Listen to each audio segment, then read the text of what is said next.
और ये एक केचुआ होता है जिसकी वैरायटी होती है आइसिनिया फोएटिडा।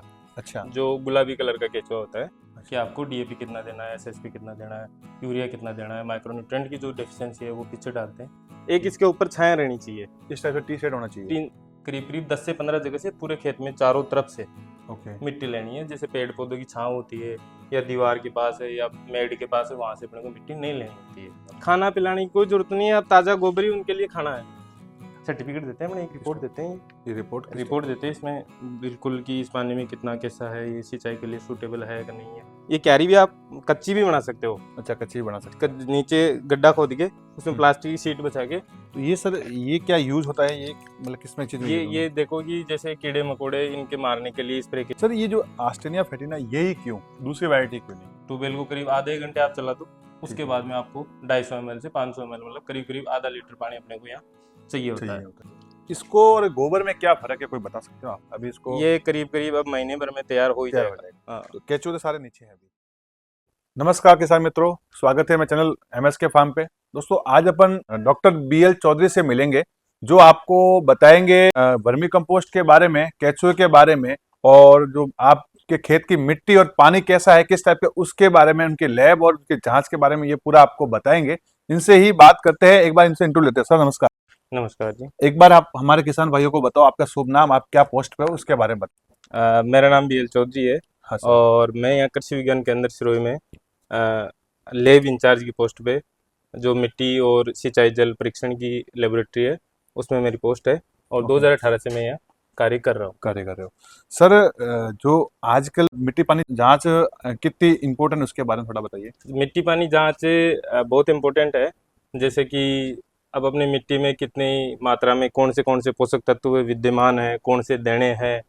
तो जैसे कि आपको DAP की मात्रा कितनी डालनी है, यूरिया कितनी डालनी है, उसमें माइक्रोन्यूट्रिएंट की आपकी डेफिशिएंसी है तो कितना डालना है, इसलिए वो बहुत जरूरी है। अच्छा, फिर साथ में ये आपकी फील्ड में आता है वर्मी कंपोस्ट और वर्मी बॉस। ये वर्मी कंपोस्ट बहुत से किसान भाइयों को पता नहीं है कि किस टाइप से इसका काम होता है, कैसे होता है।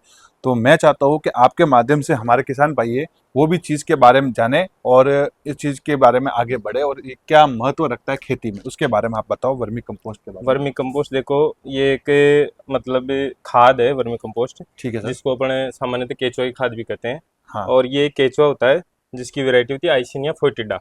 अच्छा, जो गुलाबी कलर का केचुआ होता है। ठीक है सर। उससे अपने गोबर और केचुए से तैयार की जाती है। इसकी जो बेड होती है उसकी साइज होती है 3 बाई 1 मीटर। 3 मीटर लंबी होती है। अच्छा। 1 मीटर चौड़ी होती है। और इसकी करीब करीब 1 मीटर के आसपास गहराई होती है। ठीक है। ठीक है।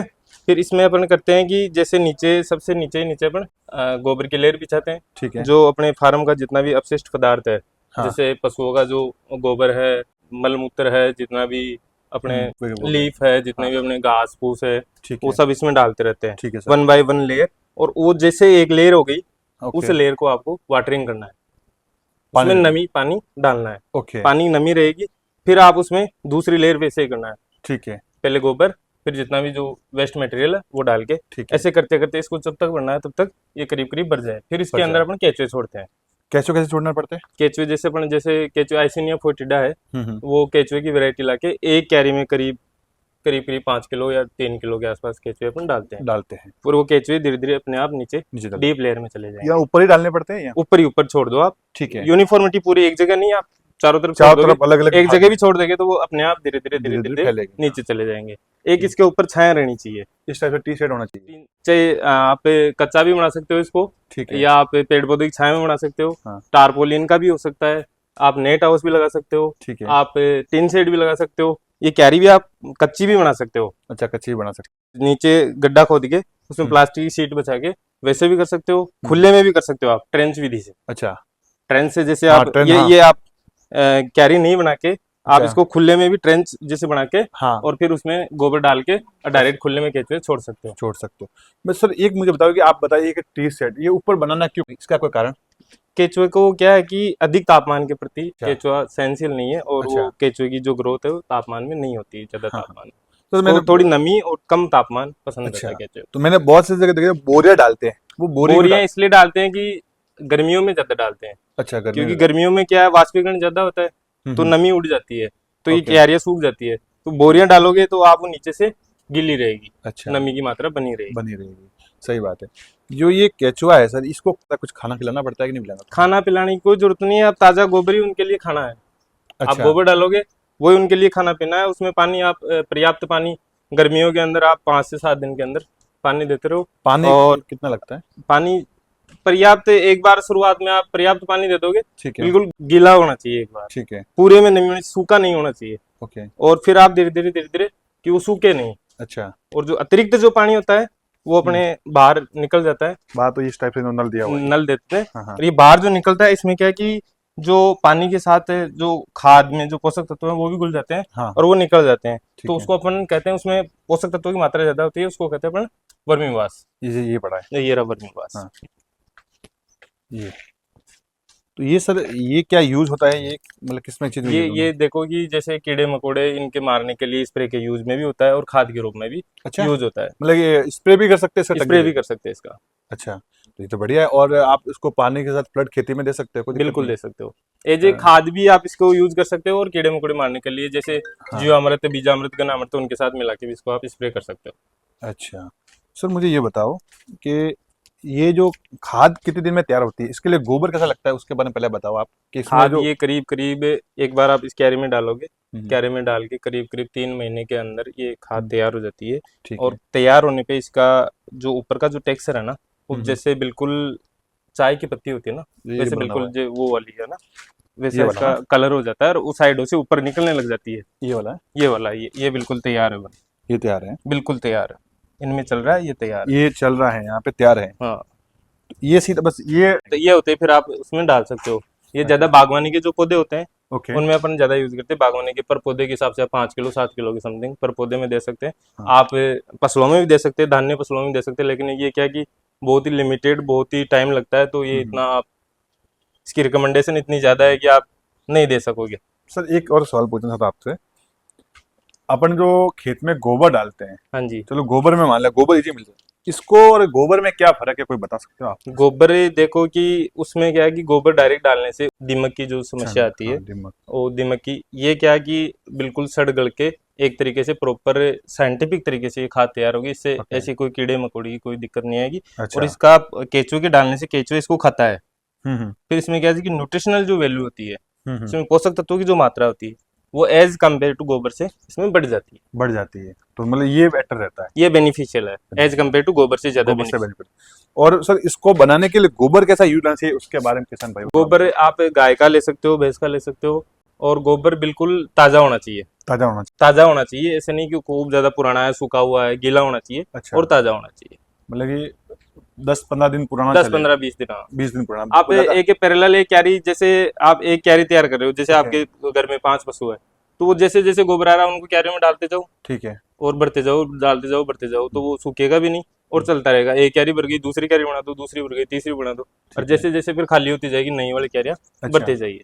सर मुझे ये बताओ, जैसे अपन नहीं चलते, अभी देखो ये आपका बेड, अभी आपने इसमें नमी भी है, नमी है। अभी ये कितने दिन में रेडी हो जाएगा? अभी इसको ये करीब करीब अब महीने भर में तैयार हो ही तैयार हो जाएगा। जाएगा? हाँ। तो केचुए तो सारे नीचे हैं अभी। केचुए क्या है कि जैसे जैसे ऊपर से खाते खाते खाते खाते नीचे तक चले जाते हैं, ठीक और है। जैसे जैसे नमी जैसे पानी भरेगा नीचे, हाँ हाँ, तो केचुए ऊपर आ जाएंगे। ऊपर आ जाएंगे। पानी अगर ज्यादा हो गया इसमें, तो हाँ। केचुए ऊपर आ जाएंगे। पानी में भी केचुए मर जाते हैं। बारिश के टाइम क्या होता है कि जैसे अपने जमीन में केचुए होते हैं, ठीक है तो सर। बारिश के टाइम जैसे पानी आता है, जमीन में पानी जाता है, केचुए बाहर निकल जाते बाहर निकलते हैं, बहुत से अपने खेत में देखा है हैं। देखा है। सर ये जो आस्टेनिया फेटिना, यही क्यों, दूसरी वैरायटी क्यों नहीं? आइसिनिया फोइटिडा की यहाँ की जो जलवायु है ओके। अपने राजस्थान की, हम्म, उस जलवायु के प्रति बहुत ही अच्छा है। दूसरा ये क्या है कि एपीजी का है, मतलब ये सतह पर रहता है, ये नीचे गहराई में नहीं जाता। अच्छा। दूसरे जो होते हैं वो क्या है कि गहराई में चले जाते हैं। अच्छा। इसीलिए इसमें नीचे पक्का जो फर्श बनाया जाता है, इसका एक ये मुख्य मोटो यही रहता है कि हम्म। पक्का रहेगा तो केचुआ नीचे जमीन में नहीं जाएगा।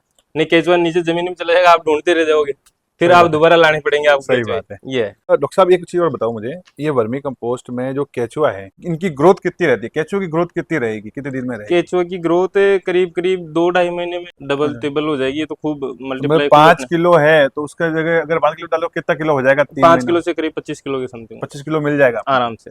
बस ग्रोथ पे है, बस ग्रोथ इसको ग्रोथ ये है, नमी। नमी पर्याप्त रहे, हम्म। तापमान, डायरेक्ट सनलाइट नहीं जानी चाहिए, ओके। और ज्यादा एक्सेसिव वाटर भी नहीं होना चाहिए, ज्यादा पानी भी नहीं होना चाहिए। ज्यादा पानी भी नहीं होना चाहिए। अच्छा।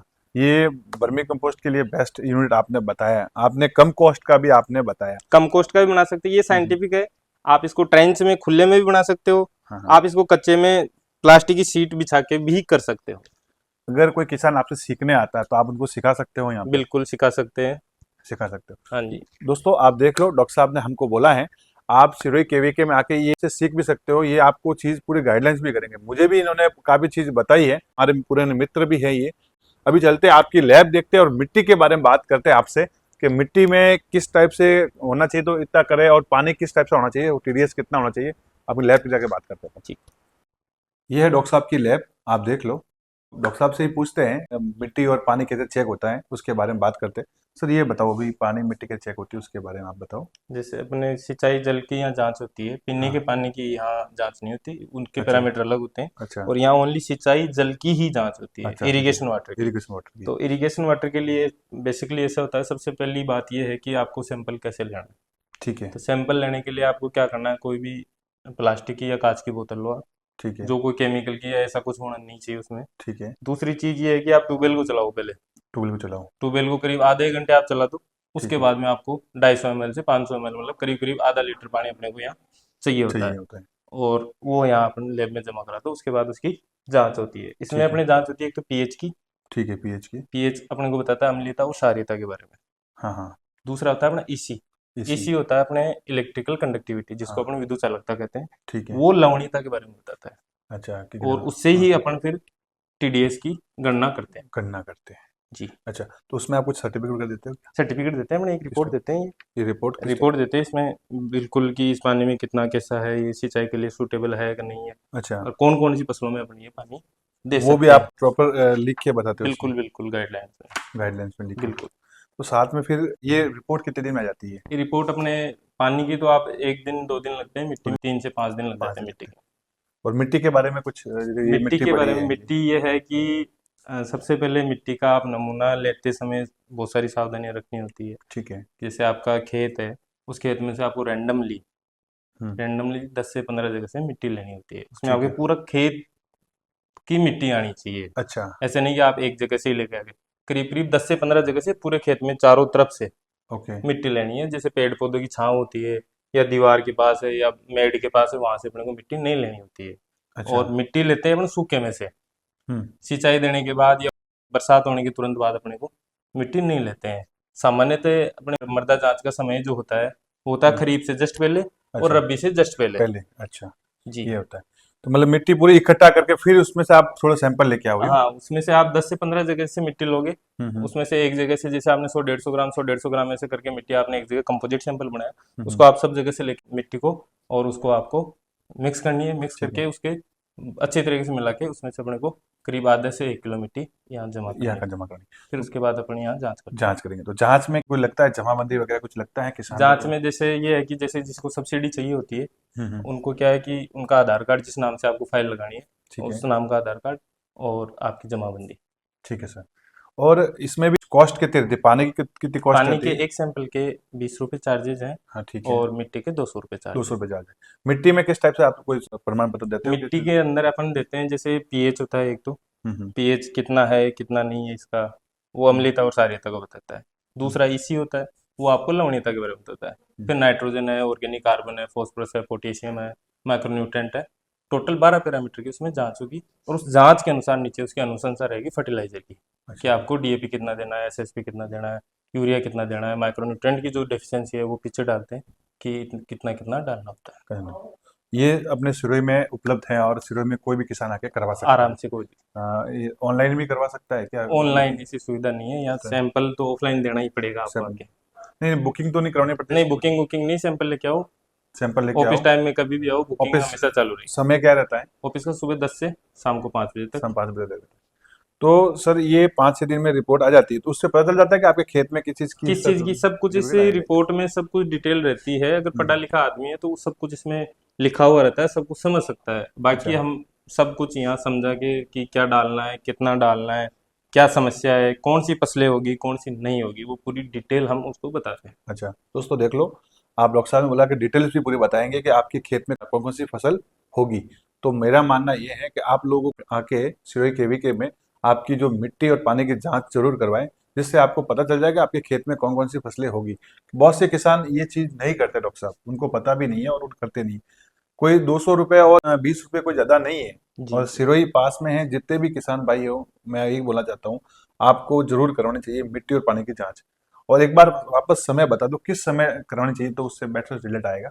बेटर रिजल्ट ये खरीफ से जस्ट पहले, खरीफ से जस्ट आप पहले, होली से लेके और जून तक, जून तक। मार्च से जून तक, ठीक और है, आपके अक्टूबर नवंबर, इस टाइम आप जांच करवा सकते हैं। जांच करवा सकते हो। दोस्तों आपने सुन बाकी लिया। 12 महीने जांच होती है, अच्छा, लेकिन वो जांच सबसे बेटर टाइम ये बेटर रहता है कि टाइम उस आता है। टाइम खेत खाली रहता है, ठीक है। बरसात भी नहीं रहती, नमी भी नहीं रहती ज़्यादा, हम्म। तो वो सबसे अच्छा टाइम है। सबसे अच्छा टाइम है। दोस्तों ये थे हमारे साथ डॉक्टर साहब BL चौधरी करके, जो डॉक्टर साहब लैब संभालते हैं, जो वर्मी कंपोस्ट भी बताएंगे। आप इनसे आके मिलिए, आपको अच्छी सी जानकारी देंगे। दोस्तों वीडियो अच्छा लगा हो तो वीडियो जरूर लाइक करें, चैनल को सब्सक्राइब करना ना भूलें। और डॉक्टर साहब की धन्यवाद, धन्यवाद डॉक्टर साहब।